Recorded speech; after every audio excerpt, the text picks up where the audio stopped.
काय नाही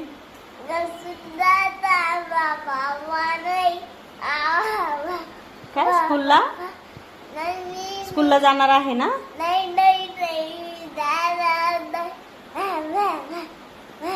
पटकन.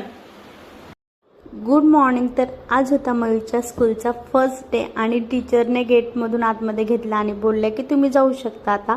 तर मला खूपच म्हणजे भीती वाटत होती, फर्स्ट डे रडतोय की काय.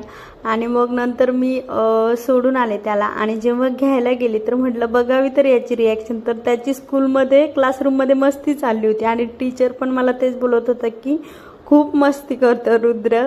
तर मला खूप हसायला आलं. म्हटलं हो. आणि मग त्याने खूप छान म्हणजे त्या फर्स्ट डे होता, घरी जाताना बोलत होता स्कूलला जाणार नाही, स्कूलला जाणार नाही. म्हटलं आता हा रडतोय की काय काय माहिती फर्स्ट डेला स्कूलमध्ये. बट नाही, त्याने खूप एन्जॉय केला आणि घरी आल्यानंतर टिफिन वगैरे दाखवला. आज स्प्राउट्स वगैरे होते तर तेच दिलेले आणि नंतर टीचरने चॉकलेट दिलेलं, एक रॅबिट बनवून दिला होता तर तेच मला दाखवत होतं. मम्मा हे तुझ्यासाठी दिलं आहे टीचरने. म्हटलं ओके. आणि तुला कसं वाटलं स्कूलमध्ये? खूप छान. तर तुमच्या मुलांचा स्कूलचा फर्स्ट डे कसा गेला नक्की